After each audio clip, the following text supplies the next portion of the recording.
Bueno, buenas tardes para todos. Espero que se encuentren muy bien. Nos encontramos en este momento en la webconferencia número 2 del curso de Economía Digital Sostenible para la Gestión Organizacional. Les recuerdo que nos encontramos en la fase 3, Convergencia Digital. Vamos entonces a dar inicio a esta webconferencia número 2, estableciendo pues que el objetivo de la web es en primer lugar analizar cómo distintos enfoques y tecnologías están redefiniendo los modelos de negocio, la comunicación y la gestión del conocimiento. Entonces hay tres elementos que de alguna manera están cambiando en este momento, que son los modelos de negocio, la comunicación y la gestión del conocimiento. Para ello titulamos la conferencia de hoy Convergencia Digital y Transformación Organizacional, perspectivas desde la innovación tecnológica y los modelos emergentes. Lo que vamos a hacer es a poner a dialogar tres autores principalmente, Salaverria, Topolansky y Teixeira. El primero, quien habla sobre convergencia digital, integración de medios, plataformas y tecnologías. El segundo, Topolansky, quien nos habla sobre la transformación digital, dos caras del cambio, oportunidad versus riesgo. Y Teixeira, quien nos habla sobre la industria 4.0 y nuevos modelos de negocio. Algunos elementos sobre la sinergia entre tecnologías disruptivas y estrategias empresariales. Entonces, como vemos, cada vez vamos entrando un poco más de manera especializada al tema que nos convoca. En la web conferencia anterior vimos todos los elementos teóricos conceptuales destacados sobre la industria 4.0. Hoy solamente hacemos referencia a algunos de ellos, principalmente con relación a los nuevos modelos de negocio. Entonces, para iniciar, vamos a iniciar hablando un poco sobre el modelo long tail y el caso Amazon. Cuando nosotros hacemos referencia al modelo long time, decimos que este modelo se basa en una distribución estadística, estamos hablando de una cola larga, y cuando en la estadística, pues la cola larga es donde se encuentra la mayor cantidad de elementos dentro de la distribución. Entonces decimos que este modelo representa una pequeña cantidad de productos que son o pueden ser los más populares. Estos productos concentran muchas ventas, pero una gran cantidad de productos de baja demanda, que los podemos llamar la cola larga. En su conjunto, pueden generar más ingresos totales que los productos estrella. Entonces, acá lo que vemos en este caso es que los productos estrella son esos productos que de alguna manera son los principales, son los que más buscan nuestros clientes. Sin embargo, en este modelo de long time, lo que tenemos es una gran variedad de productos de baja demanda que, atraídos por esos productos estrella, los clientes pueden verlos, se animan a llevarlos y finalmente los compran. En el caso de Amazon, esta plataforma lo que hace es capitalizar productos de baja demanda, y el éxito que tiene Amazon radica en cómo ha logrado capitalizar productos de baja demanda mediante una estrategia de catálogo amplio y accesibilidad digital.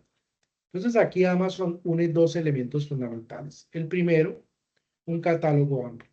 A mayor cantidad de productos, mayores posibilidades de cierre de venta tenemos, mayores posibilidades de compra en los carritos vamos a tener, y accesibilidad digital. Es decir, es una plataforma tan sencilla para usar, para ingresar, que tiene unos elementos que cualquier persona puede ingresar y puede tomar una decisión de compra. Otro elemento fundamental dentro de este modelo es la parte logística.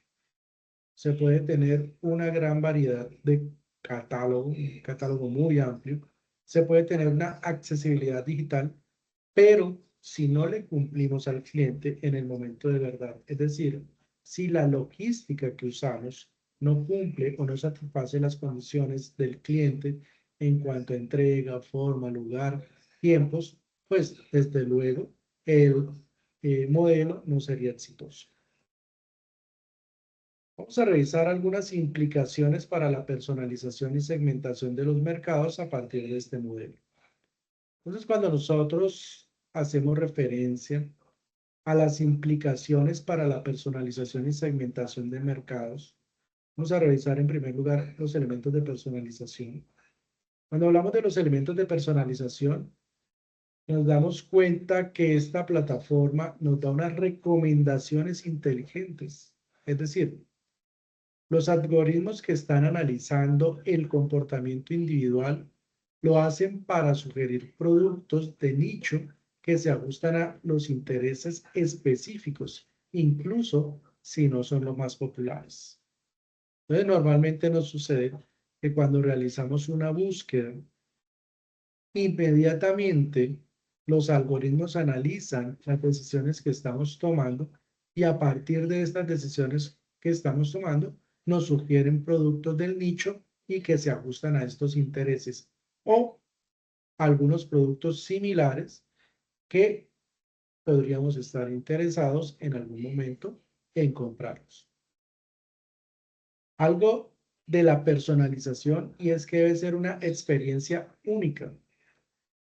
La diversidad de oferta permite que cada usuario sienta que la plataforma entiende sus gustos, fortaleciendo la fidelización. Entonces, cuando la experiencia se vuelve única, el cliente está sintiendo que sus gustos son tenidos en cuenta con relación a lo que está buscando. Esto finalmente, ¿qué genera? Fidelización, porque dice o manifiesta que encuentra todo lo que necesita de acuerdo a lo que está buscando. ¿Alguna pregunta? ¿Algún comentario?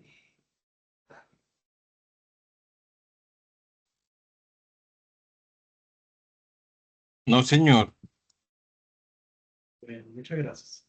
También cuando hablamos de microsegmentación, decimos que se crean perfiles de consumo detallados que permiten adaptar mensajes, promociones y contenidos a cada tipo de usuarios. Entonces, cuando hablamos de esta microsegmentación, ya tenemos unos perfiles de consumo que están detallados con el objetivo de que podamos, primero, consolidar los mensajes. En segundo lugar, promocionar, es decir, divulgar los contenidos a cada tipo de usuario o a cada grupo de usuarios. Entonces, aquí lo que estamos viendo es que hay unos elementos muy importantes en términos de ordenación, clasificación y envío de información que finalmente son contenidos que llegan a los usuarios para tomar decisiones de consumo, de compra o de recompra.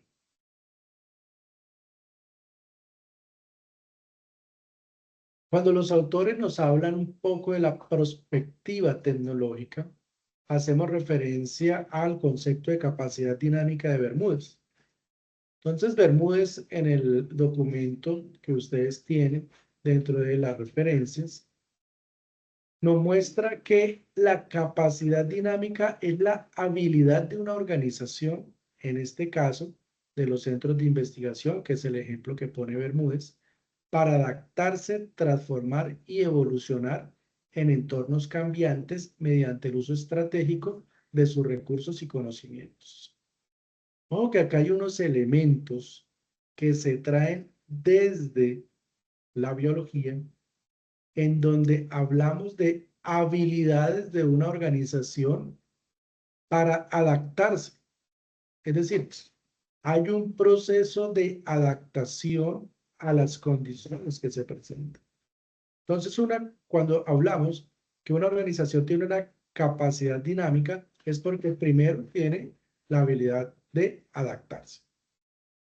Listo, ya nos adaptamos. Ahora, ¿qué hacemos? ¿O qué debe suceder? Nos transformamos como organización. La organización que pensamos, que soñamos, que visionamos hace 20 años, ya no es la misma organización que tenemos en este momento.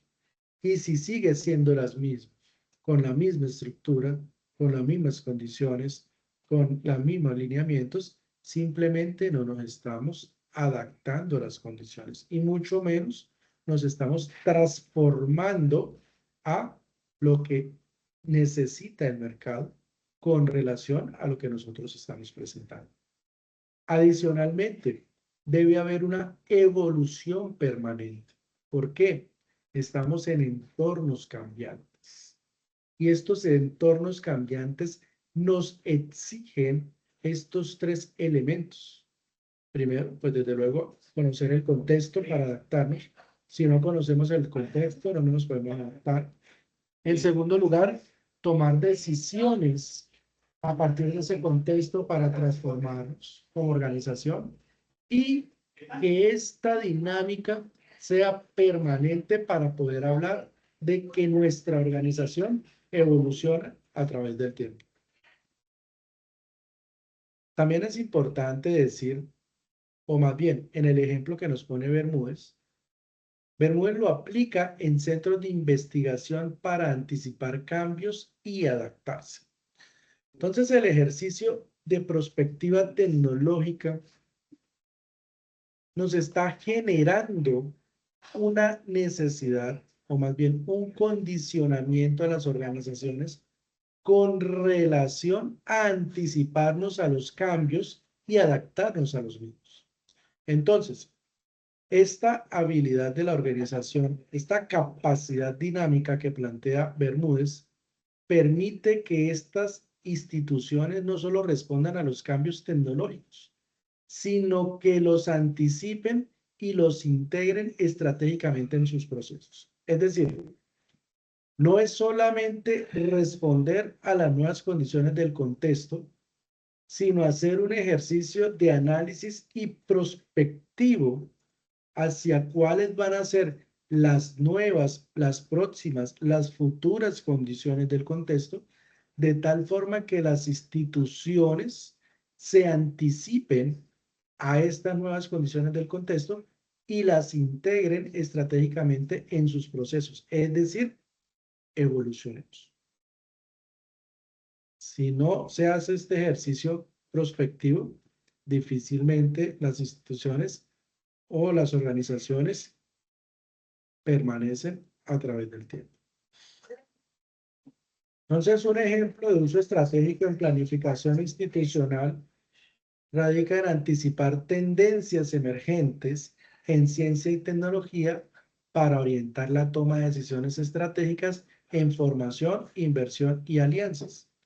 Entonces, en el caso que nos pone Bermúdez sobre los centros de investigación, pues estos centros de investigación anticipan de manera prospectiva los cambios y estos cambios que anticipan los centros de investigación, pues son claves en términos de las decisiones estratégicas que se deben tomar para los nuevos ciclos de formación, para los nuevos programas de formación, para los nuevos cursos que hacen parte de los programas de formación, para definir cuáles son las inversiones que se deben realizar para mantenerse dentro del espectro de los centros de investigación y adicionalmente qué alianzas se necesitan mantener o generar o crear para que estos centros de investigación se mantengan a través del tiempo. Entonces miren que el ejercicio prospectivo nos lleva a tomar decisiones de tipo estratégicas. No solamente con la información de lo que está sucediendo en el presente, sino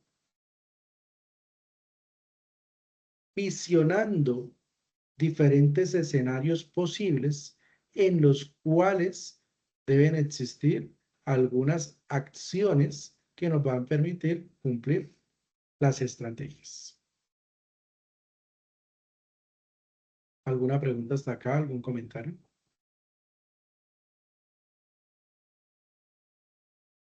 No, señor. No, profe, muy claro, muy conciso. Bueno, muchas gracias. Bueno, Martín Ramalá nos propone, o más bien nos pone a nosotros sobre la mesa, dos elementos fundamentales con relación a los metaversos y los mundos virtuales.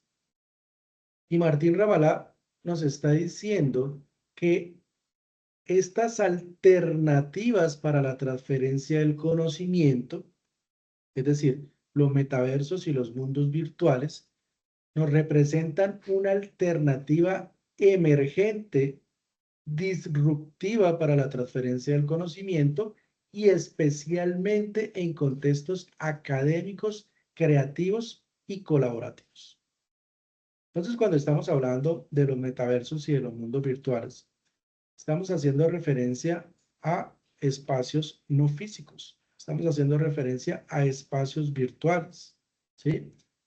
Que de alguna manera, pues hacia allá es hacia donde son las tendencias en términos de los centros de investigación aplicada y de los laboratorios a los cuales los estudiantes están accediendo. Ni siquiera estamos diciendo que van a acceder, ¿no? Ya están accediendo dentro de las principales universidades del mundo, ¿sí? Estos laboratorios virtuales en los cuales en un mundo virtual pueden existir diferentes elementos que permiten que los estudiantes o los investigadores sean creativos y trabajen de manera colaborativa.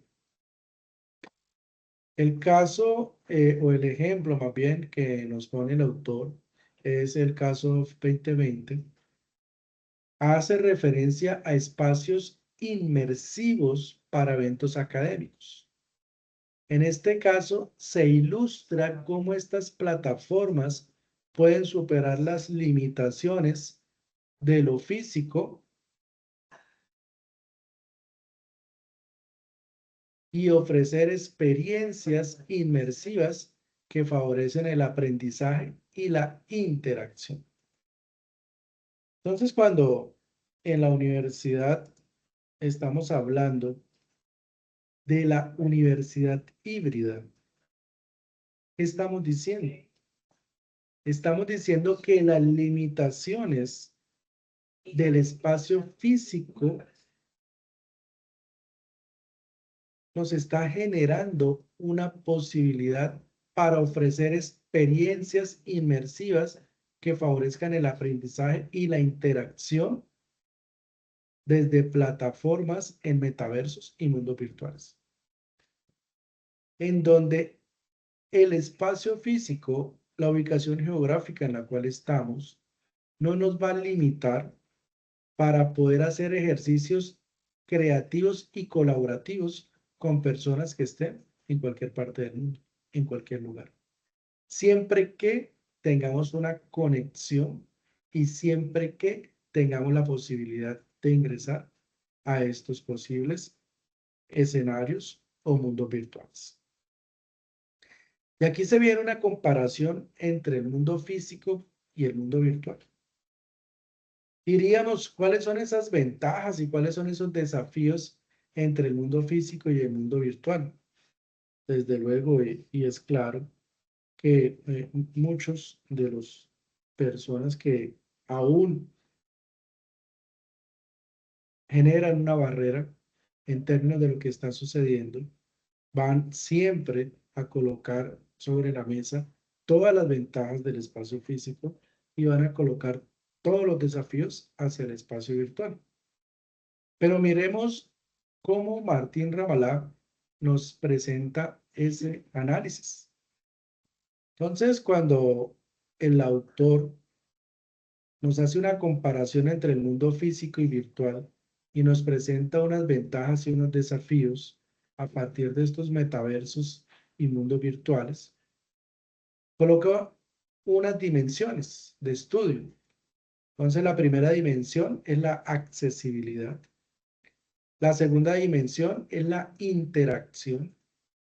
La tercera dimensión es la infraestructura. La cuarta dimensión, el costo operativo. La quinta dimensión, la escalabilidad.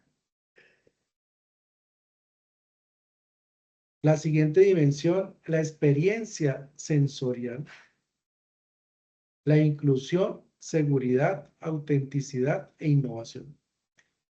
Entonces podemos ver cómo el autor nos muestra 10 dimensiones en las cuales analiza el mundo físico y el mundo virtual. Con relación a la accesibilidad, ¿qué nos dice con relación al mundo físico?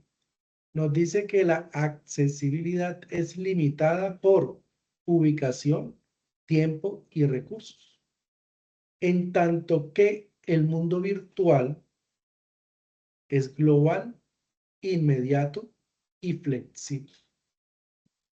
Es decir, tiene unas ventajas muy superiores en términos de accesibilidad el mundo virtual al mundo físico.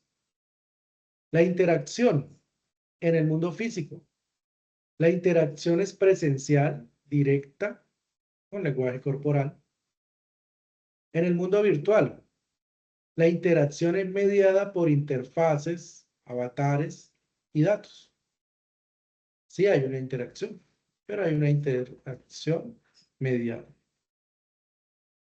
La infraestructura, el mundo físico, requiere espacios físicos y logística. El mundo virtual está basado en plataformas, servidores y software.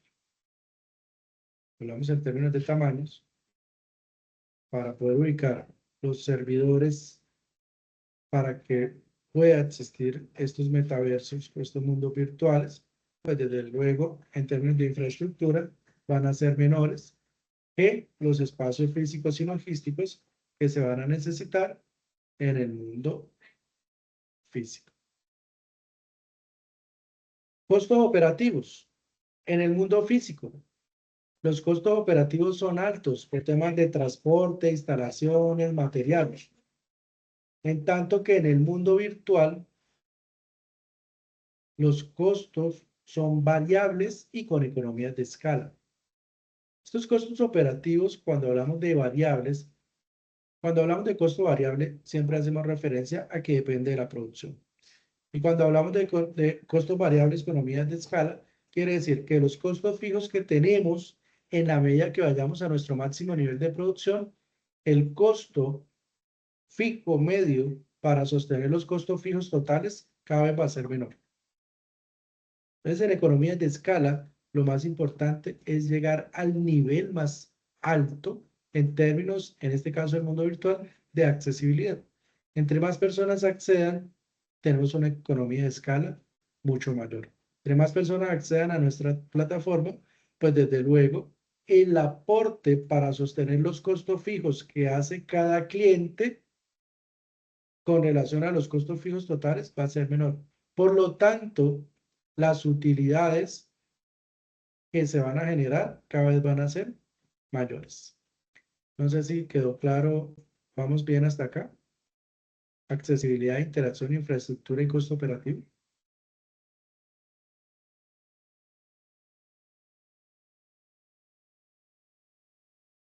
Sí, señor.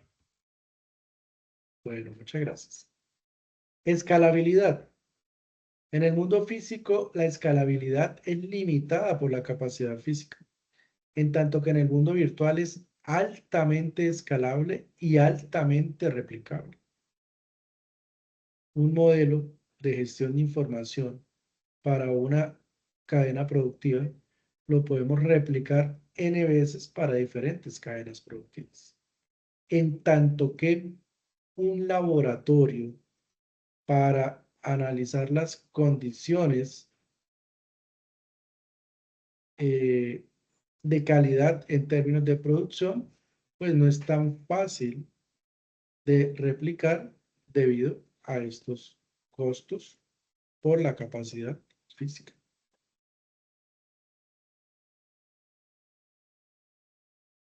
Experiencia sensorial.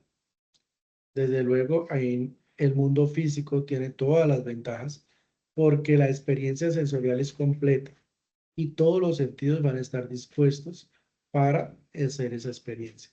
En tanto que en el mundo virtual, la experiencia sensorial va a ser parcial, centrada principalmente en lo visual y lo auditivo. Sin embargo, ya hay unas experiencias adicionales que involucran otro tipo de elementos. No están tan desarrolladas, pero sí ya hay unas experiencias sensoriales desde el mundo virtual mayores. No son tan comunes, pero sí hay unas experiencias que se están desarrollando. ¿Qué se esperaría? Se esperaría a que 4 personas que están en diferentes lugares del mundo, cada uno pueda estar en su apartamento y a través de un metaverso, ellos sientan que están sentados en una cafetería, tomándose un tinto, oliendo el café que cada uno de ellos tiene para consumir y disfrutando los sabores. Hacia allá es donde los metaversos y los mundos virtuales esperan llegar. Inclusión en el mundo físico. Puede excluirse por distancia o discapacidad, en tanto que en el mundo virtual son potencialmente más inclusivos y adaptativos. Seguridad en el mundo físico. La seguridad está regida en temas físicos y regulada por normas locales. En el mundo virtual, la seguridad es digital y está expuesta a ciberamenazas. La autenticidad en el mundo físico. Hay una alta percepción de realidad y confianza. En el mundo virtual puede generar dudas sobre la identidad o veracidad. Y por eso en el mundo virtual, en muchas ocasiones, estamos viendo verificación de la identidad de las personas que están ingresando o que hacen parte de los procesos que se están desarrollando. Y finalmente, en términos de innovación, la innovación en el mundo físico es más lenta y depende de los recursos físicos totalmente. En tanto que en el mundo virtual, la innovación es mucho más ágil, experimental y disruptiva. Es decir, tiene muchas más ventajas el mundo virtual y muchos más desafíos el mundo físico. ¿Alguna pregunta, algún comentario, algún aporte?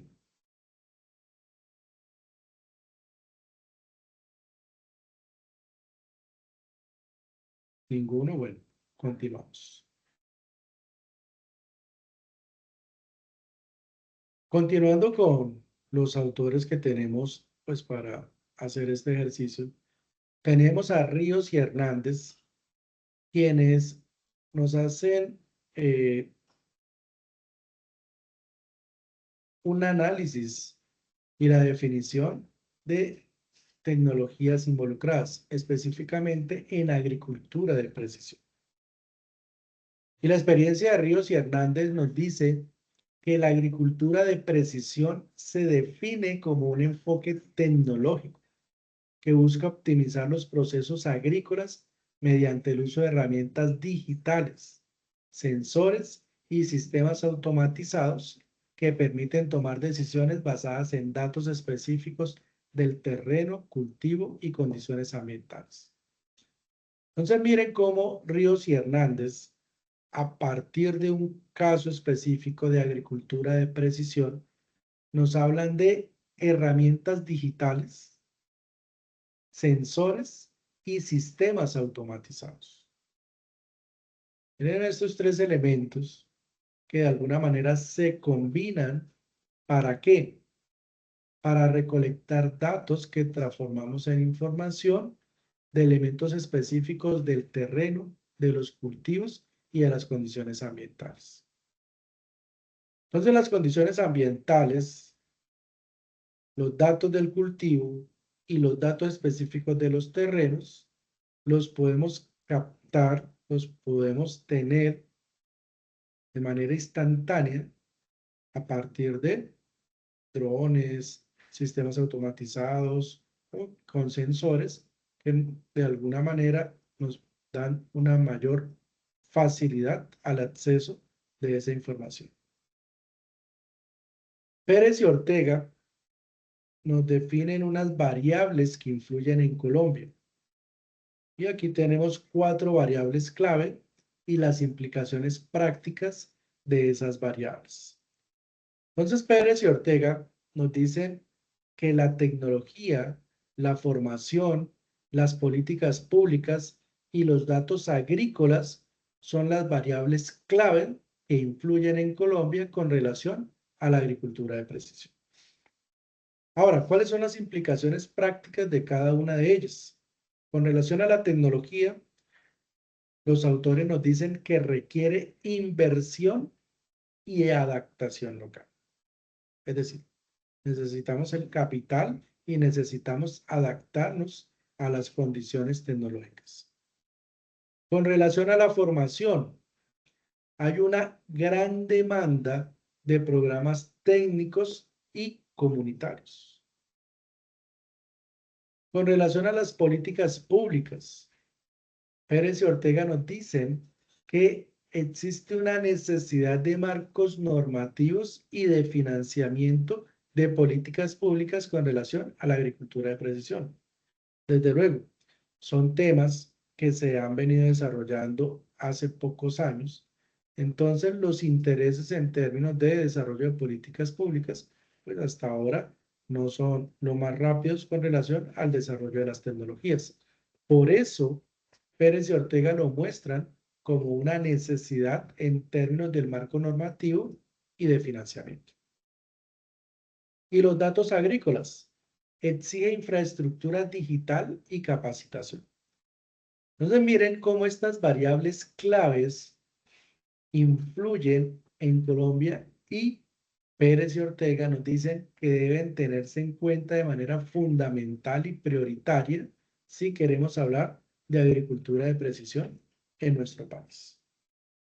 ¿Alguna pregunta, algún comentario? Por el momento no, profesor.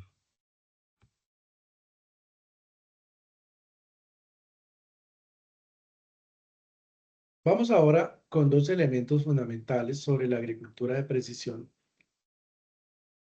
Vamos a hablar sobre el rol de los drones y sensores en la eficiencia productiva.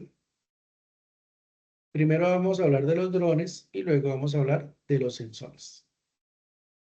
Entonces, los autores que tomamos para la sesión de hoy nos dicen que los drones se convierten en los ojos inteligentes sobre el campo.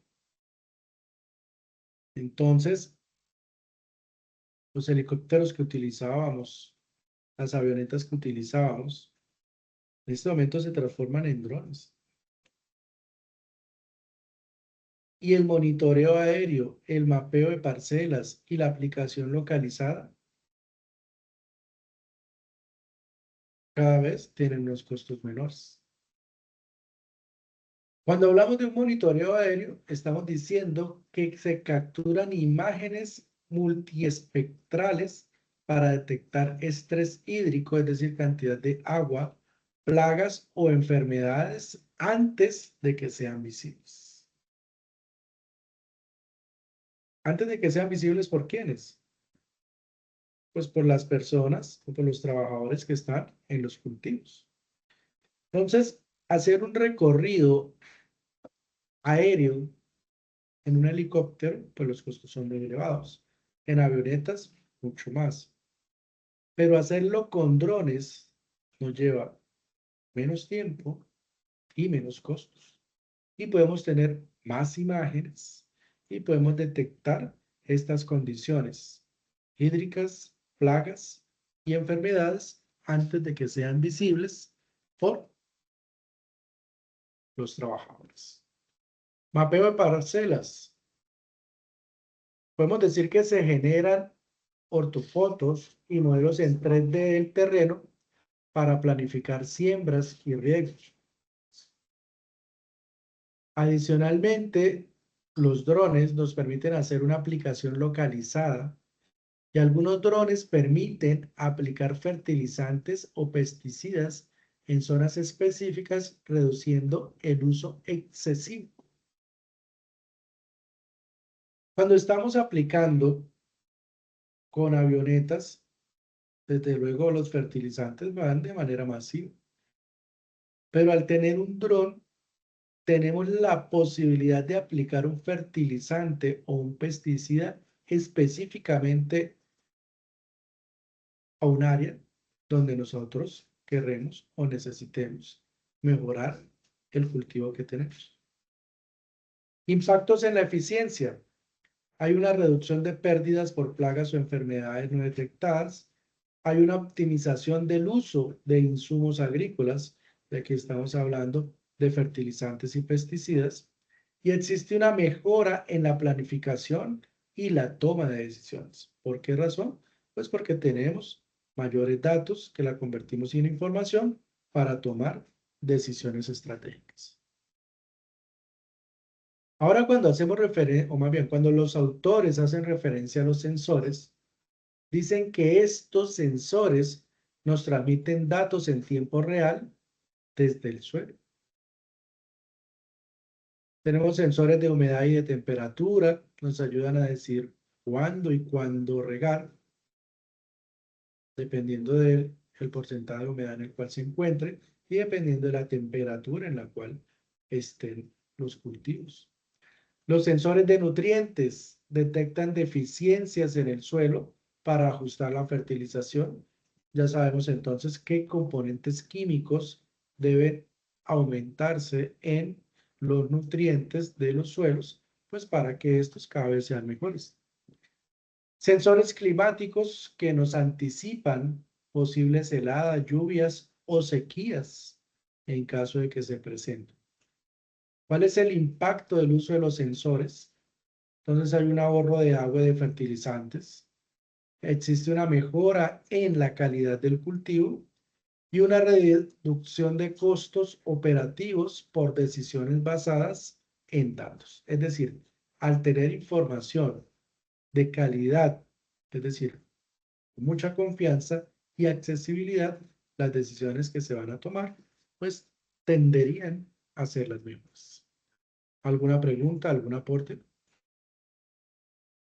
Profesor, pues para el tema de los drones, yo sí he visto pues el tema de aplicación localizada y mapeo de parcelas, pero detección de plagas y enfermedades, ¿cómo es posible? O sea, no veo cómo. Son unas fotografías súper detalladas o algo así.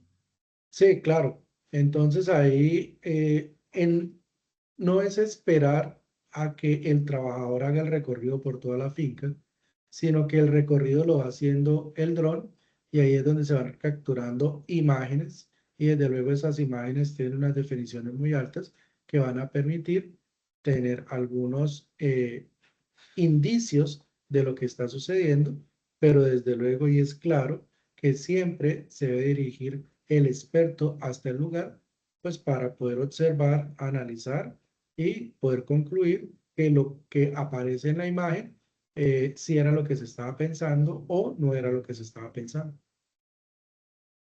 Ok, gracias. Con gusto. ¿Alguna otra pregunta, algún otro comentario?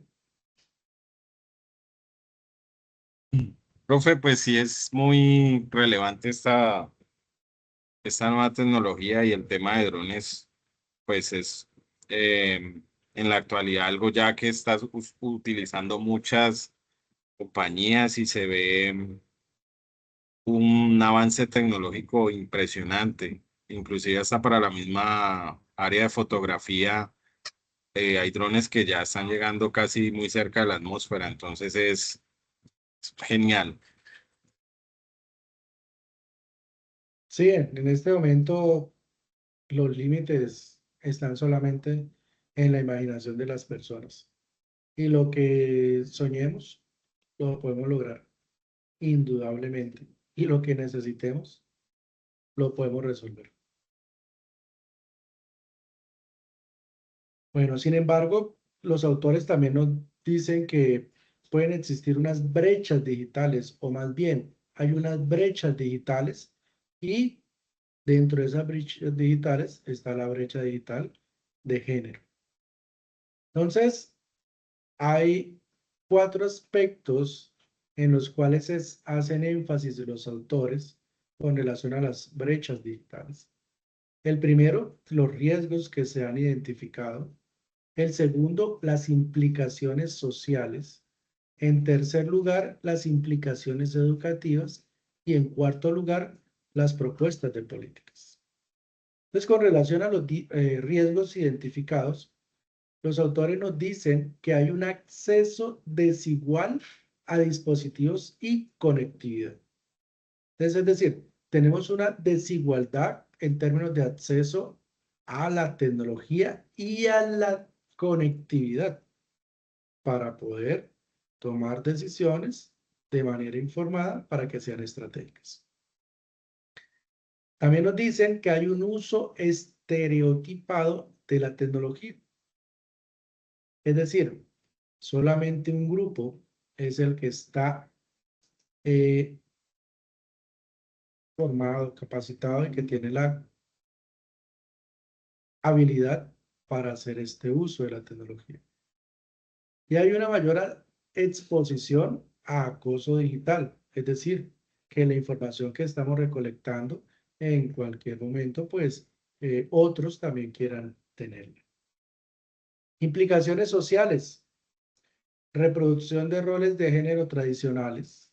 Entonces, de la misma forma como se venían los roles de género tradicionales en la agricultura tradicional, se vienen presentando de igual forma.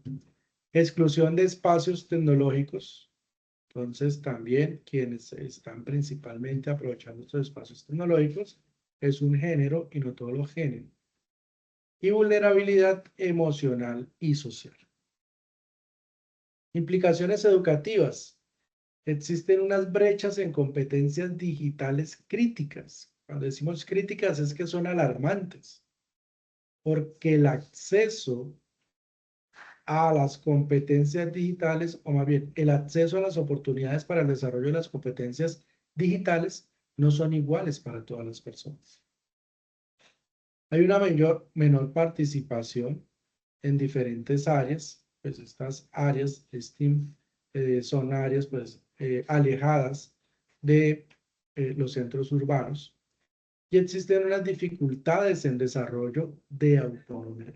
Es decir, existe una dependencia de quienes centralizan la información y quienes usan este tipo de tecnologías. El cuarto aspecto son las propuestas de políticas. Entonces, dentro de las propuestas de políticas, los autores nos dicen que debe existir una alfabetización digital crítica con enfoque de género.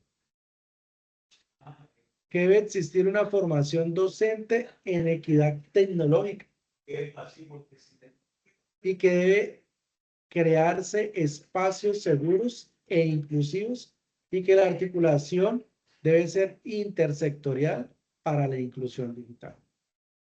Entonces, como podemos observar, los autores nos definen claramente la brecha digital que se genera y no es de ahora, sino es un rezago que viene de periodos anteriores y que cada vez es mayor. ¿Alguna pregunta, algún comentario, algún aporte?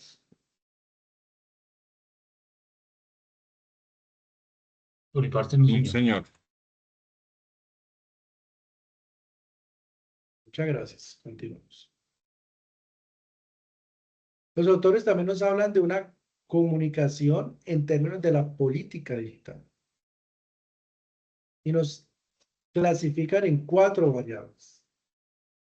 La primera, tendencias en propaganda e ideología. La segunda, una influencia de las redes sociales. La tercera, los retos éticos. Y la cuarta, los retos regulatorios. Cuando hablamos de las tendencias en propaganda e ideología, hablamos de una hipersegmentación ideológica. Es decir, hay muchos segmentos que se definen de manera ideológica por lo que se piensa, por lo que se cree. Existen unas narrativas polarizantes que de alguna manera se convierten en una propaganda algorítmica que se repite y esto genera una estética digital del poder. Es decir, a partir de esa hipersegmentación que la uno con las narrativas y que tengo un algoritmo que me multiplica esas narrativas a los diferentes segmentos, pareciera que todo funciona y que todo está bien porque estéticamente se ve bien y eso lo que genera es poder en términos digitales. Entonces miren cómo los autores nos hablan de estas tendencias que está generando la propaganda e ideología. Segundo aspecto, la influencia de las redes sociales. El microtargeting personalizado. Entonces, ¿qué redes sociales para qué tipo de público? Y dentro de las mismas redes sociales, ¿qué tipo de público accede a cada elemento? Entonces, hablamos del microtarget, ¿sí? Cámaras de eco que refuerzan creencias. Entonces, ¿cómo nos llega esa información que de alguna manera resuena y resuena? Bots y cuentas falsas, en donde se replica en muchas ocasiones información que no necesariamente son personas reales quienes están detrás de eso. Y nos hacen creer que lo que es tendencia es cierto por muchas personas. Y esto genera una circulación de desinformación. Retos éticos.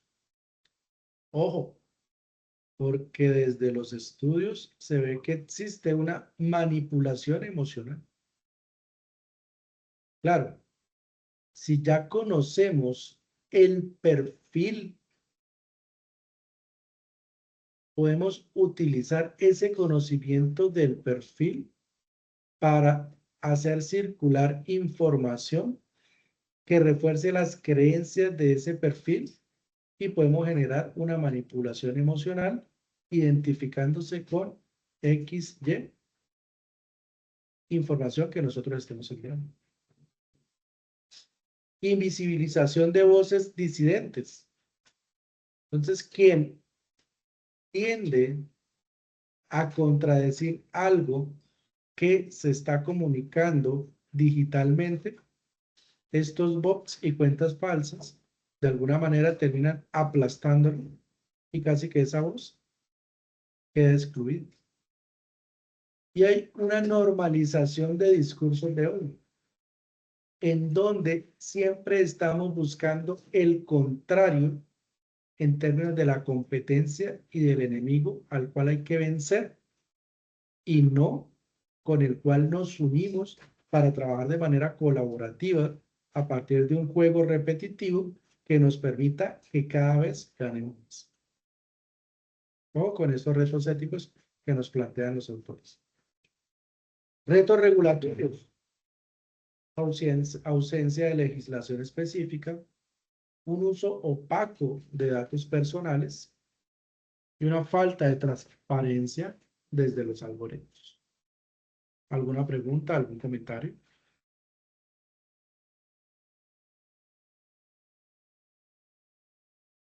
No, señor.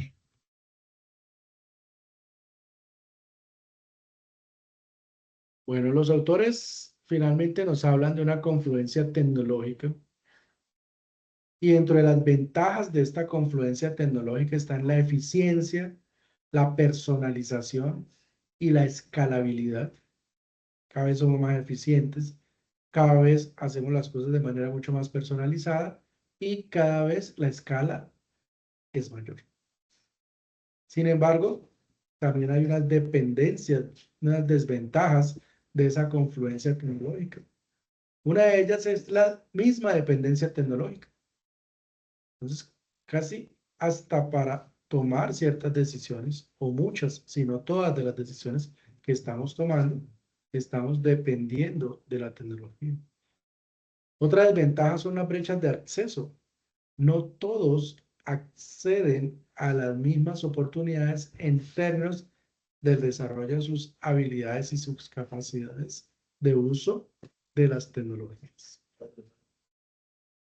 Y esto genera, no, y pues desde luego también se genera un impacto en modelos de producción y de consumo, como lo plantea Teixeira en el documento pues, que ustedes tienen para poder revisar.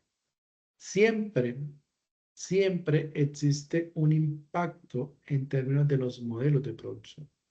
Si estamos hablando de eficiencia, hay un impacto en la producción. Si hablamos de personalización y escalabilidad, hay un impacto en la producción y en el consumo. Para finalizar, en términos de conclusiones, tenemos una convergencia digital que nos está redefiniendo la gestión de las organizaciones, como lo vimos en el transcurso de la webconferencia. Es decir, se están uniendo muchos desarrollos tecnológicos en términos digitales que redefinen las habilidades y las competencias de quienes están dentro de las organizaciones, pero también a las mismas organizaciones en términos de su gestión y la toma de decisiones. Por esta razón, se vuelve clave integrar la prospectiva, la inclusión y la sostenibilidad dentro de los ejercicios de gestión y organización. Entonces, la prospectiva se convierte en un campo de acción fundamental, porque necesitamos revisar los posibles escenarios de esos posibles contextos. Pero también debemos tener elementos de inclusión y de sostenibilidad. Finalmente, la transformación digital exige un liderazgo ético y una visión estratégica para la toma de decisiones. Bueno, acá tenemos las referencias. Preguntas, dudas, comentarios. Profesor, por favor, este documento que nos está presentando, ¿nos lo podría compartir al correo? La presentación, sí, claro, con muchísimo gusto. Yo lo que hago en la presentación es simplemente un resumen Sí, de los artículos que aparecen dentro de la guía de aprendizaje. Pero sí, claro, con mucho gusto yo se los comparto. Cuando les envíe la grabación, les comparto la presentación. y por otra parte, pues imagino, usted sabe que yo he venido trabajando solo, o sea, no lo he podido hacer, digamos, de manera colaborativa. Eh, ¿Hay algún problema con que pueda seguir trabajando de esa manera? Bueno, como siempre lo he manifestado, la idea pues es que podamos desarrollar el trabajo de manera colaborativa. Sin embargo, si no existe la posibilidad, si se han presentado muchas dificultades, pues agotemos las últimas instancias. En caso de que ya se hayan agotado las últimas instancias, no tengo ningún inconveniente en que suban los documentos de manera individual. Muchísimas gracias. Bueno, con mucho gusto. Para cerrar la web, vamos a hablar rápidamente de la guía de aprendizaje de la fase. Luego, pues la próxima semana tendremos un CIPA ya para hablar específicamente de los ejercicios que vienen desarrollando. Solamente a manera informativa. Entonces, recordarles que estamos en la fase 3, convergencia digital. Desde luego, ese era el título de la webconferencia de hoy. Estamos trabajando de manera colaborativa. Tenemos 115 puntos. La actividad que estamos desarrollando tiene como fecha de entrega el martes 28 de octubre, ¿sí? Entonces, esto para que lo tengamos presente. ¿Qué se espera? Que ustedes puedan analizar casos de convergencia digital y organizacional e identificar las ventajas y desventajas existentes. Entonces, acá pues cada integrante debe elegir un rol para desempeñar durante la fase correspondiente. Están cada uno de los roles. Luego de eso, de manera individual, cada uno de los integrantes del grupo debe presentar en el foro colaborativo de la fase 3 aportes sobre convergencia digital, agricultura de precisión, definición ejemplos, los modelos de long time, definición y ejemplos, el mundo físico versus el mundo virtual, definición y comparación, confluencia de tecnologías, ventajas y desventajas, y perspectiva tecnológica, definición y ejemplos. Entonces, como vemos, estos elementos fueron desarrollados en la webconferencia de la tarde de hoy. De igual manera, deben realizar una reseña al estudio de caso sobre convergencia digital correspondiente al anexo 2, estudio de caso realizado por el MIT Sloan Manager Review. Algunas personas me han preguntado sobre dónde está el anexo. Entonces, ahí donde aparece la guía de aprendizaje, en la parte superior dice anexo, aparece en azul, deben darle clic para poderlo abrir y descargar. Recuerden que para poder, bueno, el trabajo colaborativo, ¿en qué consiste? Deben subir el trabajo consolidado por el grupo de la fase 3. Está compuesto por la selección de las mejores definiciones y ejemplos de los ítems de convergencia digital, las respectivas ventajas y desventajas de la confluencia tecnológica y con respecto a los efectos de modelos de producción y consumo en las organizaciones empresariales y la comparación del mundo físico versus el mundo virtual. Finalmente, la reseña seleccionada que a juicio del grupo se considera argumentada que le ha apostado a la convergencia industrial a través de la Internet. Para el desarrollo de esta actividad, pues aparecen las referencias que están a continuación, que fueron las que usamos para realizar la webconferencia de hoy. Hablamos de Alier Iglesias, hablamos de Bermúdez, hablamos de Martín Ramalá, mencionamos a Pérez Ortega, Mazanet y Gómez Puertas,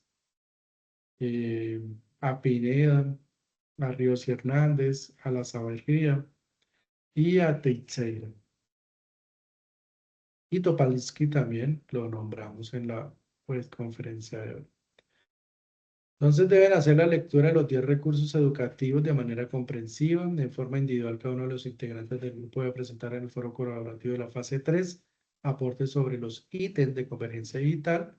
En forma individual, cada uno de los integrantes del grupo debe realizar una reseña al estudio de caso que se encuentra y en grupo los integrantes deben seleccionar las mejores definiciones. Quien sea el compilador debe subir el trabajo consolidado de todo el grupo.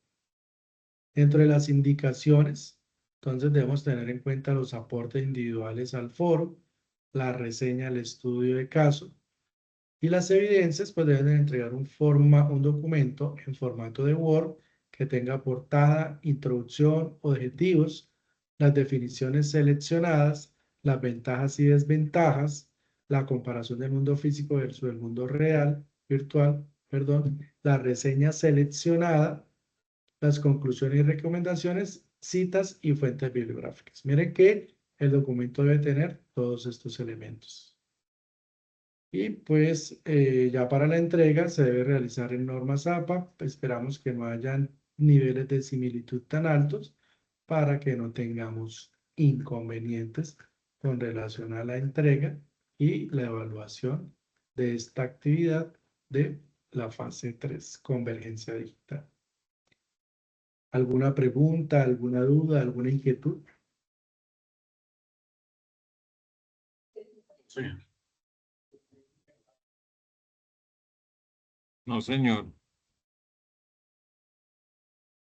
Bueno, señores, entonces, si no tenemos dudas, preguntas, inquietudes, a todos les deseo muchos éxitos, una feliz noche, que estén muy bien y nos encontramos la próxima semana, el martes, para hacer el CIPA relacionado con el curso. Que tengan todos una feliz noche, que estén muy bien y muchos éxitos Igual. en sus actividades. Igualmente, igual. profe, hasta luego. Hasta luego.